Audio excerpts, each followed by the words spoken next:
मुद्दे की बात विच अज असीं गल किसानां दी कर रहे हैं। एक छोटी पर राहत जरूर दी गई है सूबा सरकार दे वल्लों ते नाल ही असीं इस चर्चा यह भी कर रहे हैं कि रोड मैप की हो सकता है किसानां नूं जो कर्जे की गल है या फिर जो उन्होंने हालात ने उस तो बाहर कड्ढण दे लई। दर्शकों तो जो सवाल एक बार फिर तो दोहरा दिए, असीं अपने दर्शकों नूं सवाल पूछ रहे हैं कि पंजाब च किसान खुदकुशी रोकण दा असरदार रोड मैप होना चाहिए है। तुसीं अपनी राय हाँ या ना दे विच सानूं भेज सकते हो 57575 उत्ते मैसेज करके, कॉल भी सानू कर सकते हो। तो इस विचाले पहले कॉलर साडे नाल जुड़ चुके हैं जसवंत सिंह जी ने कन्नौर तो। स्वागत है जसवंत सिंह जी, तुहाडा की कहना चाहोगे? हाँ जी, मैं ये पूछना चाहना भी हुण बलटोआ साहब जी की मैं गल सुन रहा सी जी। ये कहंदे भी कैप्टन सरकार ये नहीं कर रही, वो कहा असीं किसान आ, असीं भी ठीक है भी इन्हां ने की कीता, इन्हां ने जो गरीब जनता दा राशन सी सब चुक के वड्डे लोकां नूं दे दित्ता है। किसी भी तुसीं इनकुआरी करा लो 10 किले दा राशन लगा है, गरीब छोटे 2 किले वाले जिमीदार दा किसी दा राशन नहीं लगा। ये कहते हैं कैप्टन साहब ये नहीं कर रहे, वो किसानों वास्ते तो कोई भी नहीं कर रहा कुछ भी। जे ना कनेक्शन वंडे ने सारे 10 किले वाले देते हैं, 2 किले वाले कोई कनेक्शन नहीं। चलो ठीक है, शुक्रिया जसवंत जी, बहुत बहुत धन्यवाद। उम्मीद करांगे कि हुण जिहड़ा तुसीं कह रहे हो कि राशन जिहड़ा गरीबां तक पहुंचना चाहिए वो जरूर पहुंचेगा। साडे नाल एक होर कॉलर ने जरनैल सिंह जी साडे नाल ने मुक्तसर तो। जरनैल सिंह जी स्वागत है तुहाडा, की कहना चाहोगे? गौरव जी सत श्री अकाल जी। सत श्री अकाल जी। बेनती है जी, हेलो। हाँ जी, तुहाडी आवाज मेरे तक आ रही है। गौरव जी कला सरकार दे जे कहिए जी, जे सरकार नूं कहिए साडे कर्जे माफ कर दो। मेरे कोले 5 या 6 किले मैं जमीन का मालक है जी। 24 घंटे मैं मेहनत करना जी। सब कुछ मेरे को, ट्रैक्टर मेरे को, मोटरसाइकिल मेरे को, बच्चा मेरे बड़े वधिया स्कूल च पढ़ी जाते हैं जी। जे मैं कहां मैं कल नूं कोठी 25 लाख या 30 लाख की लिमिट लैके मैं कोठी पा ला या कार लै ला वड्डी, ते कल मैं कैप्टन साहब नूं कहां भी मेरे कर्जा माफ करो, बिल्कुल गलत है जी। जेड़े लोग जेड़े साडे लोग है जी खुदकशी तुसीं कहदे भी बंदा खुदकशी कर गया जी, ये मसले होर हुंदे आ। बंदा लिमिट लैण दी बात या 2-4 लाख का मुआवजा लैण दी खातर कहने भी बंदा सुसाइड कर गया जी। ठीक है, मैं इस गल दे बिल्कुल गलत है जी। ठीक है, बहुत बहुत धन्यवाद जरनैल जी तुहाडा, तुसीं बहुत खुल के अपनी बेबाकी दे नाल राय रखी है। ठीक है, जो तुसीं पॉइंट कह रहे हो कि किसान होने के नाते तुसीं बहुत तफसील दे नाल इस चीज़ को समझाया है, पर एक पॉइंट यह भी है कि सारे किसान अजिहे नहीं ने कि जिन्होंने कोठियां पालियां या फिर जिन्होंने गड्डियां ले लियां उन्होंने उत्ते ही कर्जा चढ़िया होया। बहुत सारे किसान अजिहे भी ने जो बहुत छोटे ने, 1 किला जमीन का या 2 किले ने उन्होंने कोल, पर फसल खराब हो गई, 1 2 3 लगातार फसलां खराब हो गई, उस तो बाद उन्होंने उत्ते दवाई का खर्चा हो गया या फिर जो भी खेती के उपर लागत आती है वह कर्जा चढ़िया होया। जिक्र असीं उसका भी बहुत उचेचे तौर पर कर रहे हैं। अगे बढ़ते हैं, साडे मेहमान लगातार बने हुए हैं, उन्होंने रुख करते हैं। चीमा साहब मैं सवाल अगे करा, पर जो लाली जी ने एक जिक्र किया सी जो कमेटी बनाई गई है, रिपोर्ट का जिक्र हो रहा है, जेकर तुसीं साडे दर्शकों को उस जो रिपोर्ट तैयार करनी है 30 तरीक तक उसका कोई स्टेटस दस सको?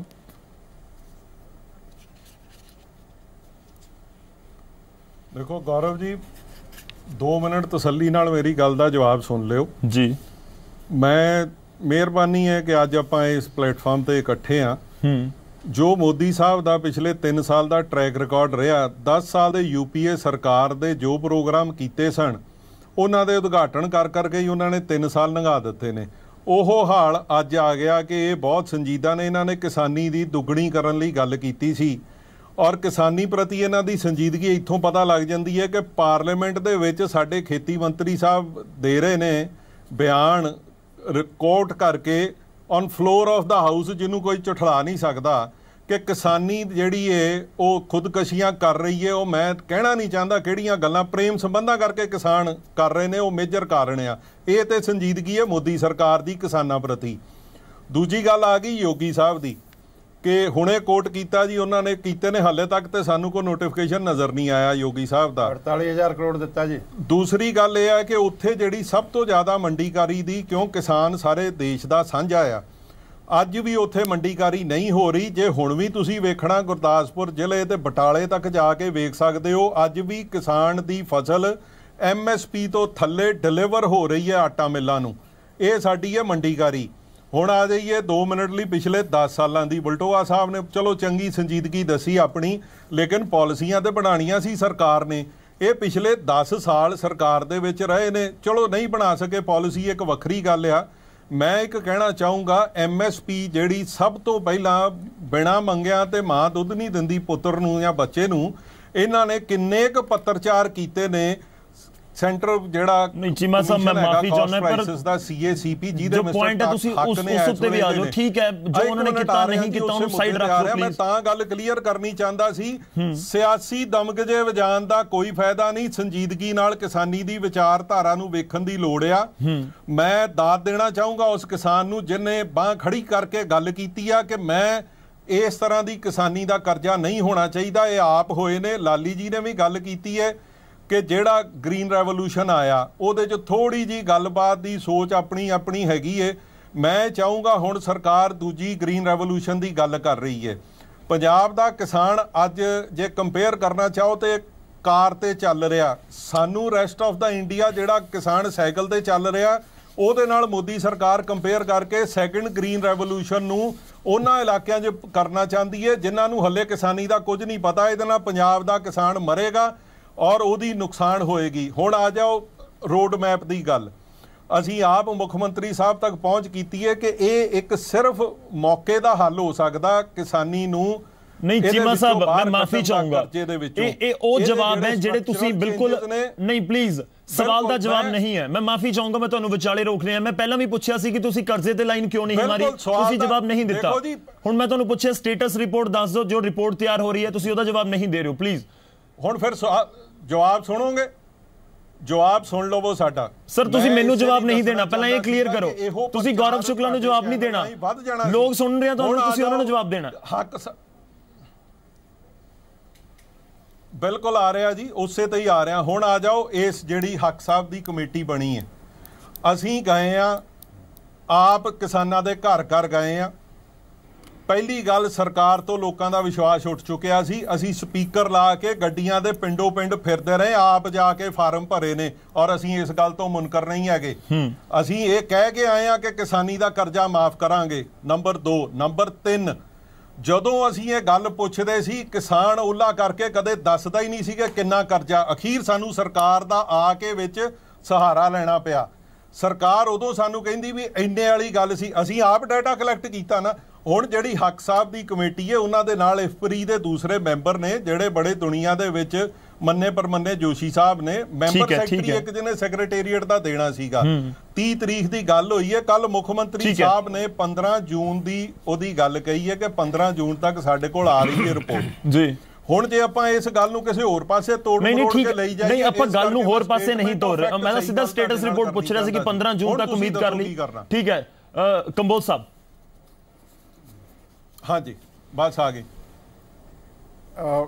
मैं सिर्फ 5-7 मिनट लूँगा पहली गल जी बुलटोआ साहब कह रहे ने इन्हां दा हक नहीं कोई कहण दा क्योंकि पिछले 20 सालों 15 साल अकाली दल दा राज रहा है तो जे नीतियां नहीं बनाईयां तो इन्हां दा कसूर है और जे धंधे जिहड़ा किसानी है लाहेवंद धंधा नहीं रहा तो ये कसूरवार ने ये जवाब दे ने क्योंकि 20 साल चो 15 साल इन्हां दा राज रहा इन्हां दा कोई हक नहीं ये गल करन दा ठीक है दूसरी जिहड़ी चीमा साहब ने कहा जी 8000 करोड़ है वो फलानी स्टेट दा माफ हो गया चीमा साहब तुसी पंजाब दी प्रॉब्लम नूं समझ नहीं रहे हैगे 88,000 करोड़ जिहड़ा हैगा वो बैंकां दा है और 50-60 करोड़ जिहड़ा हैगा वो आड़तियां दा है इन्ना ख्याल किया जाता हो सकता वध ही होवे ते 1.25 लाख करोड़ रुपया तुसी कर्जे हेठों ते तुसी कह रहे हो कि माफ़ कर देना सानू जे ये दसो लोगों नूं कि तुसी माफ़ करना कितना है तुहाडे कहण नाल कि असीं कर देना उहदे नाल गल नहीं बनदी किसी दा ढिड नहीं भरदा तुसी दसो तां सही अगली गल जिहड़ा है सवाल हैगा रोड मैप का कि इस मुश्किल चों कढ़िया किदां जावे कर्जे की गल नहीं कर्जे की गल जवाब जिहड़ा हैगा वो चीमा साहब देणगे कैप्टन अमरिंदर साहब देणगे लेकिन सब तो वड्डी प्रॉब्लम किसान की की है मार्केटिंग मैं तुहानूं प्रैक्टिकल गल दसदा कि हुण खरबूजियां दा सीजन है मेरे एरिया च खरबूजे ने एशिया की सब तो वड्डी मंडी है रूपेवाल दे विच उत्थे मंडी दे अंदर 2 रुपए तो लैके 3 रुपए किलो तक खरबूजा जिहड़ा है वो विकदा क्योंकि उत्थे 100 बंदा हैगा जिहड़ा आपस च रल जांदे ने एक किसान ट्राली जो बाहर ले आउंदा उत्थे ओहदा 6 रुपए 7 रुपए किलो जिहड़ा हैगा वो खरबूजा विक रहा अंदर 3 रुपए बाहर 6-7 रुपए इन्ना फर्क है उत्थे दा लेकिन 6-7 रुपए लैके भी किसान खुश है चंडीगढ़ 35 रुपए किलो मिलता है ਤੇ ਜਿਹੜਾ ਉੱਥੇ 5 ਰੁਪਏ ਕਿਲੋ ਮਿਲਦਾ ਹੈ ਜਲੰਧਰ ਤੋਂ, ਉਹ ਚੰਡੀਗੜ੍ਹ ਆਉਂਦਿਆਂ 35 ਰੁਪਏ ਹੋ ਜਾਂਦਾ ਹੈ। ਤਾਂ ਉਹ ਜਿਹੜਾ ਵਿਚੋਲੀਆ ਵਿੱਚੋਂ ਪੈਸੇ ਖਾ ਜਾਂਦਾ ਹੈ, ਕਿਉਂਕਿ ਤੁਹਾਡੀ ਮਾਰਕੀਟਿੰਗ ਆਰਗੇਨਾਈਜ਼ ਨਹੀਂ ਹੈਗੀ ਹੈ। ਉਹ ਫਾਇਦਾ ਜੇ ਤੁਸੀਂ ਕਿਸਾਨ ਨੂੰ ਦਿਓ ਤੇ ਕਿਸਾਨ ਕਦੇ ਖੁਦਕੁਸ਼ੀ ਨਹੀਂ ਕਰੇਗਾ। ਠੀਕ ਹੈ, ਸਾਡਾ ਏਰੀਆ ਆਲੂਆਂ ਦਾ ਹੈ। ਇੱਕ ਬੰਦੇ ਨੇ 80 ਲੱਖ ਰੁਪਇਆ ਚੱਕਿਆ ਲਿਮਟ ਦੇ ਵਿੱਚੋਂ, ਆਲੂ ਹੋ ਗਏ ਮਿੱਟੀ। ਉਹ ਕੀ ਕਰਦਾ? ਉਹਨੇ ਕੋਈ ਕੋਠੀਆਂ ਨਹੀਂ ਬਣਾਈਆਂ। ਲੇਕਿਨ ਇਹ ਸਾਡੀ ਮਾਰਕੀਟਿੰਗ ਦੀ ਫੇਲਿਅਰ ਹੈ। ਠੀਕ ਹੈ, ਇਹ ਮਾਰਕੀਟਿੰਗ ਵਾਲਾ ਇੱਕ ਪੁਆਇੰਟ ਜ਼ਰੂਰ ਹੈਗਾ। ਕ੍ਰੌਪ ਦੀ ਗੱਲਾਂ ਕਰਦੇ ਹੈਗੇ ਜਿਹੜੀ ਨਹੀਂ ਹੋ ਰਹੀ ਹੈਗੀ ਜੀ, ਮੰਡੀਕਰਨ ਮਾਰਕੀਟਿੰਗ ਦੋਨਾਂ ਨੂੰ ਸੁਧਾਰਨਾ ਜ਼ਰੂਰ ਪਏਗਾ।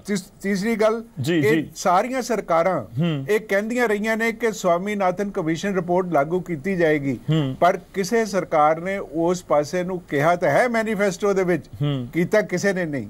ਜਿੰਨੀ ਦੇਰ ਤੱਕ ਤੁਸੀਂ ਆਪਣੀ ਕੀਮਤ ਦਾ ਜਿਹੜਾ ਸੂਚਕ ਹੈਗਾ ਉਹਨੂੰ ਆਪਣੀ ਪ੍ਰਾਈਸ ਦੇ ਨਾਲ ਨਹੀਂ ਕੋਰਿਲੇਟ ਕਰਦੇ, ਉਨੀ ਦੇਰ ਤੁਸੀਂ ਕਿਸਾਨ ਨੂੰ ਇਸ ਮੁਸੀਬਤ ਚੋਂ ਬਿਲਕੁਲ ਸਵਾਮੀਨਾਥਨ ਰਿਪੋਰਟ ਦਾ ਜ਼ਿਕਰ ਤਾਂ ਹੁਣ ਮੈਨੂੰ ਲੱਗਦਾ ਕਿ ਸ਼ਾਇਦ ਅਸੀਂ ਨਾ ਹੀ ਕਰੀਏ, ਕਿਉਂਕਿ ਉਸ ਦੇ ਉੱਪਰ ਡਿਬੇਟਸ ਇੰਨੀਆਂ ਹੋ ਚੁੱਕੀਆਂ ਨੇ, ਪਰ ਉਹ ਲਾਗੂ ਹੋਏਗੀ ਜਾਂ ਨਹੀਂ ਹੋਏਗੀ ਕਿਉਂਕਿ ਚਰਚਾ ਵੀ ਨਹੀਂ ਹੈ, ਕਿਉਂਕਿ ਸੈਂਟਰ ਨੇ ਲਾਗੂ ਕਰਨੀ ਆ, ਉਹ ਕੋਈ ਚਰਚਾ ਵੀ ਨਹੀਂ ਹੈ ਫਿਲਹਾਲ ਉਹਦੀ।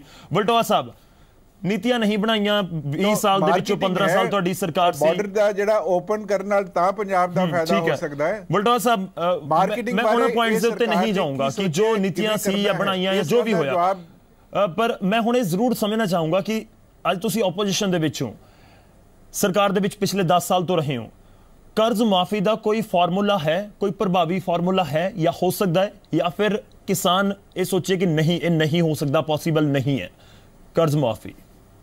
ਵਲਟੋਆ ਸਾਹਿਬ।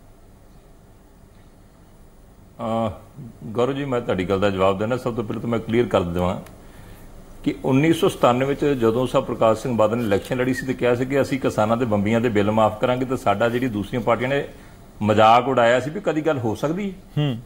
5000 ਕਰੋੜ ਰੁਪਇਆ ਸਾਲਾਨਾ ਕਿਸਾਨਾਂ ਦੀ ਬੰਬੀਆਂ ਦੇ ਬਿੱਲ ਜਿਹੜੇ ਮਾਫ ਕੀਤੇ ਸਾਹਿਬ ਪ੍ਰਕਾਸ਼ ਸਿੰਘ ਬਾਦਲ ਨੇ ਕੀਤੇ। 2002 ਚ ਕੈਪਟਨ ਅਮਰਿੰਦਰ ਸਿੰਘ ਸਰਕਾਰ ਆਈ ਜੀ, 4.5 ਸਾਲ ਡੰਡੇ ਨਾਲ ਉਗਰਾਏ, ਸੱਚ ਹੈ। ਔਰ ਦੂਸਰੀ ਗੱਲ ਜਿਹੜੀ ਹੈਗੀ ਹੈ, ਦੇਖੋ ਕੈਪਟਨ ਅਮਰਿੰਦਰ ਸਿੰਘ ਜੀ ਨੇ ਤੇ ਸਮੁੱਚੀ ਕਾਂਗਰਸ ਨੇ ਕਿਸਾਨਾਂ ਨਾਲ ਵਾਅਦਾ ਕੀਤਾ ਹੈ। ਜੇ ਵਾਅਦਾ ਕੀਤਾ ਆ ਤੇ ਜਿਹਦੇ ਕਰਕੇ ਵੋਟਾਂ ਲਈਆਂ ਨੇ, ਜਿਹਦੇ ਕਰਕੇ ਸਰਕਾਰ ਬਣਾਈ ਹੈ, ਉਹ ਪੂਰਾ ਕਰਨਾ ਚਾਹੀਦਾ। ਇਹਨਾਂ ਨੂੰ ਪਹਿਲਾਂ ਪਤਾ ਸੀ ਕਿ ਪੰਜਾਬ ਦੇ ਜਿਹੜੇ ਮਾਲੀ ਸਰੋਤ ਕੀ ਨੇ, ਪੰਜਾਬ ਦੀ ਜਿਹੜਾ ਖਜ਼ਾਨਾ ਆ ਜਾਂ ਪੰਜਾਬ ਦਾ ਜਿਹੜਾ ਪੈਸਾ ਆ, ਉਹ ਅਸੀਂ ਕਿੰਨਾ ਕੁ ਕਰ ਸਕਦੇ, ਪਹਿਲਾਂ ਪਤਾ ਸੀ। ਇਹ ਕੋਈ ਬੱਚੇ ਨਹੀਂ ਗੇ। ਕੈਪਟਨ ਅਮਰਿੰਦਰ ਸਿੰਘ ਜੀ ਨੇ ਸਰਕਾਰ ਹੰਡਾਈ ਹੈ, ਮਨਪ੍ਰੀਤ ਸਿੰਘ ਜੀ ਬਾਦਲ FM ਰਹੇ ਨੇ, ਇਹ ਸਾਰੇ ਹੀ ਬੜੇ ਤਜਰਬੇਕਾਰ ਨੇ, ਇਹਨਾਂ ਨੂੰ ਪਤਾ ਸੀ, ਪਰ ਝੂਠ ਬੋਲ ਕੇ ਸਰਕਾਰ ਬਣਾ ਲਈ, ਹੁਣ ਫਸ ਗਏ। ਔਰ ਦੂਸਰੀ ਗੱਲ ਜਿਹੜੀ ਇਹ ਹੈ, ਇਹ ਵਾਰ-ਵਾਰ ਕਹਿੰਦੇ ਨੇ, ਕੈਪਟਨ ਅਮਰਿੰਦਰ ਸਿੰਘ ਜੀ ਵੀ ਕਹਿੰਦੇ ਨੇ, FM ਸਾਹਿਬ ਵੀ ਕਹਿੰਦੇ ਨੇ, ਬਾਕੀ ਇਹਨਾਂ ਦੇ ਜਿਹੜੇ ਲੀਡਰ ਸਾਹਿਬਾਨ, ਵਜ਼ੀਰ ਸਾਹਿਬਾਨ ਵੀ ਕਹਿੰਦੇ ਨੇ ਕਿ ਅਸੀਂ ਜਿਹੜਾ ਸਾਡਾ ਬਜਟ ਆ ਰਿਹਾ ਨਾ, ਬਜਟ ਦੇਖੋ। ਤੇ ਚੀਮਾ ਸਾਹਿਬ ਕਹਿ ਰਹੇ ਆ ਕਿ ਸਾਡੀ ਜਿਹੜੀ ਕਿਸਾਨਾਂ ਬਾਰੇ ਬਣਾਈ ਕਮੇਟੀ ਰਿਪੋਰਟ ਹੀ ਉਹਦੀ 15 ਨੂੰ ਆ ਰਹੀ ਹੈ, ਸੈਸ਼ਨ ਸ਼ਾਇਦ 12 ਤੋਂ ਸ਼ੁਰੂ ਹੋ ਰਿਹਾ। ਤੇ ਜੇ ਬਜਟ ਦੇ ਵਿੱਚ, ਬਜਟ ਤੋਂ ਬਾਅਦ ਕਮੇਟੀ ਦੀ ਰਿਪੋਰਟ ਆ ਰਹੀ ਹੈ, ਤੇ ਫਿਰ ਕਰਨਗੇ ਕੀ? ਤੀਜੀ ਗੱਲ ਜਿਹੜੀ ਹੈ, ਜਿਹੜਾ ਮੈਨੂੰ ਹੈ, ਚੀਮਾ ਸਾਹਿਬ ਤੁਸੀਂ ਲੋਕਾਂ ਦੇ ਘਰਾਂ 'ਚ ਜਾ ਕੇ ਫਾਰਮ ਭਰਦੇ ਰਹੇ ਜੇ, ਤੇ ਕਿਸਾਨਾਂ ਨੇ ਤੁਹਾਨੂੰ ਫਾਰਮ ਭਰ ਕੇ ਦਿੱਤੇ ਆ ਕਿ ਮੇਰਾ ਆੜਤੀਏ ਦਾ ਕਰਜ਼ਾ ਕਿੰਨਾ ਹੈ, ਮੇਰਾ ਸੁਸਾਇਟੀ ਦਾ ਕਰਜ਼ਾ ਕਿੰਨਾ ਹੈ, ਮੇਰਾ ਬੈਂਕ ਦਾ ਕਰਜ਼ਾ ਕਿੰਨਾ ਹੈ, ਉਹਨੂੰ ਗੁਣਾ ਕਰਦਿਆਂ, ਉਹਨੂੰ ਪਲੱਸ ਕਰਦਿਆਂ, ਉਹਦਾ ਡਾਟਾ ਇਕੱਠਾ ਕਰਦਿਆਂ ਕਿੰਨਾ ਭਾਰ ਲੱਗਦਾ ਹੈ। ਤੁਸੀਂ ਅਜੇ ਤੱਕ ਇਹ ਨਹੀਂ ਦੱਸ ਸਕੇ ਪੰਜਾਬ ਦੇ ਕਿਸਾਨ ਦੇ ਸਿਰ ਕਰਜ਼ਾ ਕਿੰਨਾ ਹੈ। ਕਦੀ ਤੁਸੀਂ ਤਾਣ ਚੜ ਜਾਂਦੇ, ਕਦੀ ਜਾਣ ਨੂੰ ਆ ਜਾਂਦੇ, ਕਦੀ ਕਹਿੰਦੇ ਜੇ ਕਿ ਜਿਹੜਾ ਕੇਵਲ ਕਿਸਾਨੀ ਦਾ ਕਰਜ਼ਾ ਉਹ ਕਰਾਂਗੇ, ਕਦੀ ਛੋਟੇ ਕਿਸਾਨ ਦਾ ਕਰਾਂਗੇ। ਕੋਈ ਇੱਕ ਗੱਲ ਤਾਂ ਕਰੋ। ਸਭ ਤੋਂ ਪਹਿਲਾਂ ਕੈਪਟਨ ਅਮਰਿੰਦਰ ਸਿੰਘ ਜੀ ਨੂੰ, ਚੀਮਾ ਸਾਹਿਬ ਨੂੰ, ਸਮੁੱਚੀ ਕਾਂਗਰਸ ਨੂੰ ਪੰਜਾਬ ਦੇ ਕਿਸਾਨਾਂ ਕੋਲੋਂ ਮਾਫੀ ਮੰਗਣੀ ਚਾਹੀਦੀ ਹੈ ਕਿ ਕਿਸਾਨੋ, ਤੁਹਾਨੂੰ ਝੂਠ ਬੋਲ ਕੇ ਸਰਕਾਰ ਬਣਾਈ ਹੈ। ਹੁਣ ਅਸੀਂ ਵੇਖਾਂਗੇ ਜਿੰਨੀ ਸਾਡੀ ਪਹੁੰਚ ਪੈਂਦੀ ਅਸੀਂ ਕਰਾਂਗੇ, ਤੇ ਜਿੰਨੀ ਪਹੁੰਚ ਪੈਂਦੀ ਉਹਦੀ ਤੇ ਕਰਨ। ਠੀਕ ਹੈ ਬਲਟੋਆ ਸਾਹਿਬ, ਮੇਰੇ ਕੋਲ ਸਮਾਂ ਬਹੁਤ ਘੱਟ ਹੈ। ਪਹੁੰਚ ਪੈਂਦੀ ਉਹ ਨਹੀਂ ਕਰਦੇ, ਸਾਨੂੰ ਪਤਾ ਹੈ ਸਾਰਾ ਨਹੀਂ ਕਰ ਸਕਦੇ, ਸਾਨੂੰ ਪਤਾ ਹੈ ਸਾਰਾ ਨਹੀਂ ਕਰ ਸਕਦੇ, ਨਾ ਕਰਨ ਦੀ ਸਮਰੱਥਾ ਜਾਏ। ਜੀ ਗਰੇਵਾਲ ਸਾਹਿਬ, ਤੁਸੀਂ ਬਹੁਤ ਅਹਿਮ ਪੁਆਇੰਟ ਸਮਝਾਏ ਸੀ ਕਿ ਕਿਸ ਦੇ ਨਾਲ ਕਿਸਾਨਾਂ ਨੂੰ ਸਮੱਸਿਆ ਤੋਂ ਬਾਹਰ ਕੱਢਿਆ ਜਾ ਸਕਦਾ ਹੈ, ਪਰ ਮੁੱਖ ਮੰਤਰੀ ਵੀ ਅਪੀਲ ਕਰ ਰਹੇ ਨੇ ਕਿਸਾਨਾਂ ਨੂੰ ਕਿ ਉਹ ਖੁਦਕੁਸ਼ੀ ਵਰਗਾ ਕਦਮ ਨਾ ਚੁੱਕਣ। ਤੁਸੀਂ ਕੋਈ ਭਰੋਸਾ ਸੈਂਟਰ ਗਵਰਨਮੈਂਟ ਦੇ ਵੱਲੋਂ ਦਿਵਾ ਸਕਦੇ ਹੋ, ਕਿਉਂਕਿ ਸਵਾਮੀਨਾਥਨ ਰਿਪੋਰਟ ਦੀ ਜਿਹੜੀ ਚਾਬੀ ਹੈ ਉਹ ਸੈਂਟਰ ਗਵਰਨਮੈਂਟ ਦੇ ਕੋਲ ਹੀ ਹੈ? ਇਸ ਤਰ੍ਹਾਂ ਗੌਰਵ ਜੀ, ਮੈਂ ਪਹਿਲੀ ਗੱਲ ਤਾਂ ਇਹ ਹੈ ਕਿ ਚੀਮਾ ਜੀ ਨੇ ਕੁਝ ਗੱਲਾਂ ਕਹੀਆਂ, ਜੀ ਉਹਦਾ ਵੀ ਜਵਾਬ ਦੇਣਾ ਚਾਹੂੰਗਾ, ਕਿਉਂਕਿ ਮੇਰੀ ਪਾਰਟੀ ਦੇ ਬਾਰੇ ਬੋਲੀਆਂ ਗਈਆਂ ਨੇ। ਪਹਿਲੀ ਗੱਲ ਤਾਂ ਇਹ, ਯੋਗੀ ਆਦਿੱਤਿਆਨਾਥ ਜੀ ਨੇ 36000 ਕਰੋੜ 1 ਲੱਖ ਤੱਕ ਦਾ ਛੋਟੇ ਕਿਸਾਨਾਂ ਦਾ ਕਰਜ਼ਾ ਮਾਫ ਕੀਤਾ। ਉਹ ਉਹਨਾਂ ਨੇ ਆਲਰੇਡੀ ਕਰਤਾ, ਨੋਟੀਫਿਕੇਸ਼ਨ ਵੀ ਹੋ ਗਿਆ ਜੀ। ਔਰ 48000 ਕਰੋੜ ਆਪਣੇ ਖਜ਼ਾਨੇ ਚ ਉੱਥੋਂ ਫਸਲਾਂ ਦੀ ਖਰੀਦ ਲਈ ਉਹਨਾਂ ਨੇ ਦਿੱਤਾ, ਜੋ ਉੱਤਰ ਪ੍ਰਦੇਸ਼ ਸਰਕਾਰੀ ਖਰੀਦ ਨਹੀਂ ਹੁੰਦੀ ਸੀ। ਠੀਕ ਹੈ, ਇਹ ਇਹਨਾਂ ਦੀ ਜਾਣਕਾਰੀ ਚ ਦੇ ਰਿਹਾ ਜੀ। ਔਰ ਉਸ ਤੋਂ ਬਾਅਦ ਮੇਰੀ ਇੱਕ ਪ੍ਰਾਰਥਨਾ ਹੈਗੀ ਹੈ ਰਾਜਨੀਤਿਕ ਦਲਾਂ ਨੂੰ, ਸਾਰਿਆਂ ਨੂੰ, ਵੈਸੇ ਕਾਂਗਰਸ ਨੂੰ, ਜਿਸ ਤਰ੍ਹਾਂ ਇਹਨੇ ਫਾਰਮ ਭਰੇ ਨੇ ਕਿਸਾਨਾਂ ਦੇ ਜਾ ਕੇ, ਕਿਸਾਨ ਨੂੰ ਵੋਟ ਬੈਂਕ ਨਾ ਸਮਝੋ। किसान दे नाल व्यवहार उन्होंने इंसान समझ के करो। जी जी, ये इंसान समझ के राजनीतिक दलों दे नाल व्यवहार ग्रेवाल साहब समा बहुत घट है, इस करके सुसाइड हो रहे हैं जी। और जे अज तक कीते मैं समझ गया सारा। और ਜਿਹੜੇ ਇਹਨਾਂ ਨੇ ਕਿਹਾ ਦੇਸ਼ ਦੇ ਬਾਕੀ ਹਿੱਸਿਆਂ 'ਚ ਗ੍ਰੀਨ ਰੈਵੋਲੂਸ਼ਨ ਦੀ ਗੱਲ ਕੀਤੀ ਆ, ਦੇਸ਼ ਦਾ ਪੂਰਾ ਦੇਸ਼ ਸੁਖੀ ਹੋਣਾ ਚਾਹੀਦਾ। ਜੇ ਉਧਰ ਕਿਸਾਨ ਪਛੜੇ ਹੋਏ ਸੀ, ਜੇ ਉਹਨਾਂ ਲਈ ਠੀਕ ਹੋ ਜਾਏਗਾ, ਸਾਨੂੰ ਕਾਂਗਰਸ ਨੂੰ ਇਹ ਕਹਿਣਾ ਚਾਹੀਦਾ ਕਿ ਪੰਜਾਬ ਲਈ ਆ ਹੋਰ ਕਰੋ। ਉਹਨਾਂ ਨੂੰ ਉਹਦੇ ਤੇ ਇਤਰਾਜ਼ ਨਹੀਂ ਕਰਨਾ ਚਾਹੀਦਾ। ਉਹ ਵੀ ਮੈਂ ਉਸ ਗੱਲ ਦਾ ਵੀ ਇਹਨਾਂ ਦਾ ਠੀਕ ਨਹੀਂ ਸਮਝਦਾ। ਔਰ ਬਾਕੀ ਮੰਡੀ ਦੀ ਜਿਹੜੀ ਵਿਵਸਥਾ, ਈ ਮੰਡੀਆਂ ਦੇ ਪਾਇਲਟ ਪ੍ਰੋਜੈਕਟ 485 ਸਾਡੀ ਸਰਕਾਰ ਨੇ, ਭਾਰਤ ਸਰਕਾਰ ਨੇ ਚਾਲੂ ਕੀਤੇ ਨੇ। ਹਰਿਆਣੇ 'ਚ ਵੀ ਹੈ, ਪੰਜਾਬ 'ਚ ਬਾਈ ਚਾਂਸ ਹੋਇਆ ਨਹੀਂ, ਹੁਣ ਪੰਜਾਬ 'ਚ ਵੀ ਇਹ ਕਰ ਲੈਣ, ਮੇਰੀ ਪ੍ਰਾਰਥਨਾ। ਔਰ ਇਹ ਪੂਰੇ ਦੇਸ਼ 'ਚ ਚਾਲੂ ਹੋ ਜਾਣਾ। ਚਲੋ ਠੀਕ ਹੈ, ਬਹੁਤ ਸਾਰੇ ਪੁਆਇੰਟ ਗਰੇਵਾਲ ਸਾਹਿਬ ਤੁਸੀਂ ਦੱਸੇ ਨੇ। ਉਮੀਦ ਕਰਾਂਗੇ ਕਿ ਸਰਕਾਰਾਂ ਜਿਹੜੀਆਂ ਨੇ ਉਹ ਜ਼ਰੂਰ ਇਸ ਉੱਤੇ ਧਿਆਨ ਦੇਣਗੀਆਂ। ਮੇਰੇ ਕੋਲ ਸਮਾਂ ਬਹੁਤ ਘੱਟ ਹੈ। ਲਾਲੀ, ਮੈਂ ਤੁਹਾਡਾ ਲਾਸਟ ਰਿਐਕਸ਼ਨ ਚਾਹੂੰਗਾ, ਕੋਈ ਫਾਰਮੂਲਾ ਹੈ ਜਾਂ ਨਹੀਂ ਕਰਜ਼ ਮਾਫੀ ਦਾ? ਮੇਰੇ ਹਿਸਾਬ ਦੇ ਨਾਲ ਦੇਖੋ, ਇੱਕ ਹੁਣ ਜਿਸ ਪ੍ਰਕਾਰ ਦੀ ਸਥਿਤੀ ਆ, ਕੈਪਟਨ ਸਾਹਿਬ ਨੂੰ ਇਹ ਕਰ ਦੇਣਾ ਚਾਹੀਦਾ। ਲੋਕ ਆਸ਼ਾ ਲੈ ਕੇ ਬੈਠੇ ਨੇ ਵੀ ਕੈਪਟਨ ਨੇ ਕਰ ਦੇਣਾ, ਤੇ 3.5% ਜਿਹੜੀ ਸਰਕਾਰੀ ਬੈਂਕਾਂ ਤੇ ਸੁਸਾਇਟੀਆਂ ਦੀ ਰਿਕਵਰੀ ਹੋਈ ਆ, ਜੇ ਤੁਸੀਂ ਵੇਖ ਲਓ ਕਿੱਥੇ ਜਾ ਕੇ ਗੱਲ ਖੜ ਗਈ। ਇਸੇ ਕਰਕੇ ਕਿਉਂਕਿ ਕੈਪਟਨ ਸਾਹਿਬ ਨੇ ਕਿਹਾ ਸੀ, ਪਰ ਇਹ ਹੱਲ ਨਹੀਂ ਹੈ ਇਸ ਦੀ ਵੀ। ਇਹਦਾ ਹੱਲ ਲਈ ਮੈਂ ਤੁਹਾਨੂੰ ਪਹਿਲਾਂ ਵੀ ਕਿਹਾ ਵੀ ਜਿਹੜੇ ਬਾਰਡਰ ਪਾਰ ਤੋਂ ਦੂਜੇ ਰਾਜ ਨੇ ਜਾਂ ਦੂਜੇ ਦੇਸ਼ ਨੇ, ਉਹਨਾਂ ਦੇ ਸਫੀਰਾਂ ਨਾਲ ਤੁਹਾਨੂੰ ਗੱਲ ਕਰਨੀ ਪਏਗੀ ਕਿਤੇ ਨਾ ਕਿਤੇ, ਉਹਨਾਂ ਨਾਲ ਬੈਠਣਾ ਪਏਗਾ। ਇਹ ਜਿਹੜੇ ਅੱਤਵਾਦ ਵਾਲੇ ਹਊਏ ਦੇ ਥੱਲੇ ਤੁਸੀਂ ਬੰਦ ਕਰ ਰੱਖਿਆ ਨਾ, ਵੱਡੇ ਵੱਡੇ ਦਰਵਾਜ਼ੇ ਲਾ ਰੱਖੇ ਨੇ, ਇਹ ਖੋਲਣੇ ਪੈਣਗੇ। ਕਿਉਂਕਿ ਪਹਿਲਾਂ ਚੱਲਦਾ ਸੀ, ਉਹ ਤੋਂ ਬਿਨਾਂ ਕਿਸਾਨਾਂ ਨੂੰ ਵੀ ਇਹ ਸੋਚਣਾ ਪਏਗਾ, ਉਹਨਾਂ ਨੂੰ ਵੀ ਇੱਕ ਕਾਰਟਲ ਬਣਾਉਣਾ ਪਏਗਾ ਪਿੰਡਾਂ ਦੇ ਵਿੱਚ ਵੀ ਆਪਾਂ ਜਿਹੜੇ ਟਰੈਕਟਰ ਦੇ ਕਰਜ਼ੇ ਲੈਣੇ ਆ, ਤੇ ਖਾਸ ਕਰਕੇ ਬੈਂਕਾਂ ਨੂੰ ਵੀ ਸੋਚਣਾ ਪਏਗਾ। ਜੇ ਕੋਈ 5 ਏਕੜ ਦਾ ਕਿਸਾਨ ਆ ਤਾਂ ਜਿਵੇਂ ਪਹਿਲਾਂ ਲਿਮਟਾਂ ਬਣਦੀਆਂ ਸੀ, ਇਹ ਅਸਲ ਦੇ ਵਿੱਚ ਜਿਹੜੀ ਪਿੱਛੇ ਜ਼ਮੀਨ ਦਾ ਰੇਟ ਵਧਿਆ ਜੀ, ਬਿਲਕੁਲ ਸਰਕਾਰਾਂ ਦੇ ਵਿੱਚ, ਉਹਦੇ ਨਾਲ ਜਿਹੜਾ ਬਹੁਤ ਸਾਰੇ ਪੁਆਇੰਟਸ ਨੇ ਜਿਹੜੇ ਪੁਆਇੰਟਸ ਨੇ ਜਿਨ੍ਹਾਂ ਉੱਤੇ ਧਿਆਨ ਜ਼ਰੂਰ ਦੇਣਾ ਹੋਵੇਗਾ। ਗੱਲ ਕਿਸਾਨਾਂ ਦੀ। ਮਾਫੀ ਚਾਹੂੰਗਾ ਚੀਮਾ ਜੀ, ਕੰਬੋਜ ਸਾਹਿਬ ਮੈਂ ਤੁਹਾਡੇ ਕੋਲ ਨਹੀਂ ਆ ਪਾਉਂਗਾ, ਮੇਰੇ ਕੋਲ ਸਮਾਂ ਖਤਮ ਹੋ ਚੁੱਲਿਆ। ਬਹੁਤ ਬਹੁਤ ਧੰਨਵਾਦ ਸਾਰੇ ਮਹਿਮਾਨਾਂ ਦਾ ਅੱਜ ਦੀ ਇਸ ਚਰਚਾ ਦੇ ਵਿੱਚ ਸ਼ਾਮਲ ਹੋਣ ਦੇ ਲਈ। ਬਹੁਤ ਸਾਰੇ ਅਹਿਮ ਪੁਆਇੰਟ ਨਿਕਲ ਕੇ ਸਾਹਮਣੇ ਆਏ ਨੇ ਕਿ ਕਿਸਾਨਾਂ ਨੂੰ ਕਿਵੇਂ ਇਸ ਤੋਂ ਬਾਹਰ ਕੱਢਿਆ ਜਾ ਸਕਦਾ ਹੈ। ਸਿਰਫ ਸਰਕਾਰਾਂ ਤੱਕ ਸੀਮਿਤ ਨਹੀਂ, ਬਲਕਿ ਕਿਸਾਨਾਂ ਨੂੰ ਵੀ ਖੁਦ ਉਪਰਾਲਾ ਲਾਜ਼ਮੀ ਤੌਰ ਤੇ ਕਰਨਾ ਹੋਵੇਗਾ। ਵਾਰੀ ਸਵਾਲ ਦੀ ਜੋ ਅਸੀਂ ਆਪਣੇ ਦਰਸ਼ਕਾਂ ਨੂੰ ਪੁੱਛਿਆ, ਉਸ ਦਾ ਵੀ ਜ਼ਿਕਰ ਕਰ ਦਈਏ। ਅੱਜ ਦਾ ਸਵਾਲ ਜੋ ਅਸੀਂ ਆਪਣੇ ਦਰਸ਼ਕਾਂ ਨੂੰ ਪੁੱਛਿਆ ਕਿ ਪੰਜਾਬ 'ਚ ਕਿਸਾਨ ਖੁਦਕੁਸ਼ੀ ਰੋਕਣ ਦਾ ਅਸਰਦਾਰ ਰੋਡ ਮੈਪ ਬਣਨਾ ਚਾਹੀਦਾ ਹੈ, ਤੇ ਇਸ ਦੇ ਉੱਤੇ ਜੋ ਰਾਏ ਸਾਡੇ ਤੱਕ ਪਹੁੰਚੀ ਹੈ ਉਹ ਵੀ ਤੁਹਾਡੀ ਟੀਵੀ ਸਕਰੀਨ ਤੇ 96% ਸਾਡੇ ਦਰਸ਼ਕਾਂ ਨੂੰ ਲੱਗਦਾ ਕਿ ਹਾਂ ਰੋਡ ਮੈਪ ਤਾਂ ਬਣਨਾ ਚਾਹੀਦਾ, ਅਸਰਦਾਰ ਰੋਡ ਮੈਪ ਬਣਨਾ ਚਾਹੀਦਾ ਕਿ ਕਿਸਾਨ ਖੁਦਕੁਸ਼ੀ ਨਾ ਕਰੇ, ਜੋ ਪੂਰੇ ਦੇਸ਼ ਦਾ ਢਿੱਡ ਭਰ ਰਿਹਾ ਹੈ, ਜੋ ਪੂਰੇ ਦੇਸ਼ ਨੂੰ ਜੀਣ ਦੇ ਲਈ, ਉਹਨਾਂ ਦੇ ਢਿੱਡ ਭਰਨ ਦੇ ਲਈ ਖੁਦ ਖੇਤੀ ਕਰ ਰਿਹਾ ਹੈ। ਬਹੁਤ ਬਹੁਤ ਧੰਨਵਾਦ ਅੱਜ ਦੀ ਇਸ ਚਰਚਾ।